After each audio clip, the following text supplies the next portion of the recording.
நீ படைத்து அண்டங்கள் கோவிலாக குறித்த எண்ணத்தில் வளர்ந்து உமை போற்றி புகழ்கின்றன. இன்று நாம் திருமகன் தூயபடியாக என் புகழ நன்றியாக செலுத்துகிறோம்.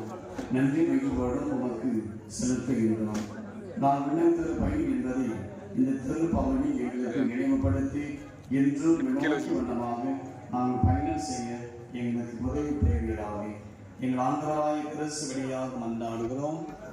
எல்லா வல்ல இறைவன் தந்தை மகன் நிறைவாக சத்திரத்தை கடவுளை ஆசீர்வதிப்பாராக. ஆமென்.